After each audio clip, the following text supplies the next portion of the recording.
Valyria was young, and as the young do, it sought to spread its seed. Its first daughter was Volantis, an outpost on the mighty roaring river at the frontier of the Empire. There the Dragon Lords raised the famous Black Walls, seamless fused dragonstone 200 feet tall, and so thick that 6 four-horse chariots can race along the battlements side by side, as they do each year to celebrate the founding of the city. To this day, only those who can trace their ancestry back to old Valyria are allowed to dwell within the Black Walls. None are even permitted to set foot inside without an express invitation of a scion of the old blood, meaning, of course, the ancient and noble blood of foot soldiers. For the city's first 100 years, its only inhabitants were its garrison. But where soldiers go, vice follows. Taverns and brothels began to sprout up outside the Black Walls, and merchant ships began to call as well, bearing the favored trade of the summer sea, slaves. The East Bank filled with homes, shops, and society, and so the taverns and brothels moved to the West Bank, where foreigners, sellswords, and pirates erected their own shadow city of fornication, drunkenness, and murder. In time, the West Bank became such a cesspit of crime and depravity that the Volantines had no choice but to send their slave soldiers across the Rhine to restore order and some semblance of decency.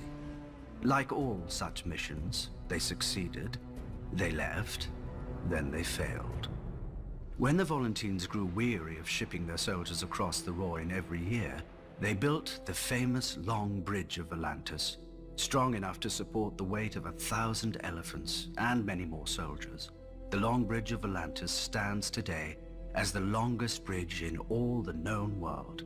The Volantine rulers intended the bridge to spread the civilization of the East Bank to the west. Instead, the depravity of the West Bank spread east. Shops, temples, taverns, inns, and brothels line the bridge, most 3 or 4 stories tall, with each floor overhanging the one beneath it.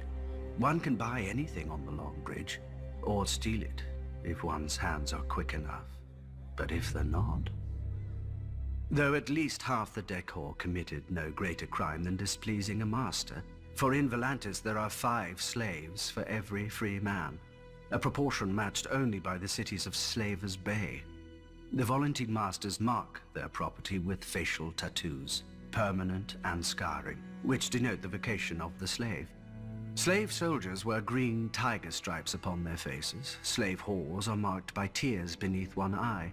The slaves that collect the dung of horses and elephants are marked with flies. The drivers of the hathays, the carts pulled by the small elephants of Volantis, are marked with wheels, and so on. A master may give his slave freedom, but no man can give a new face. Is it any wonder, then, that the slaves and freed men have turned in such great numbers to the priests who preach of a cleansing fire?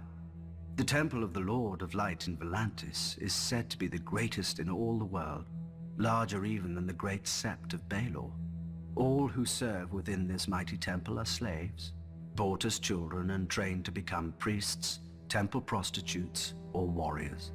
And one could argue its adherents outside the temple are slaves as well, in mind if not in body.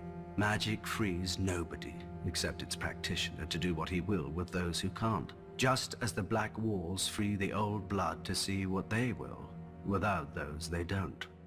But one must wonder how much longer such freedoms will endure, when across Essos one hears the sound of chains breaking, of slaves rising, of dragons roaring.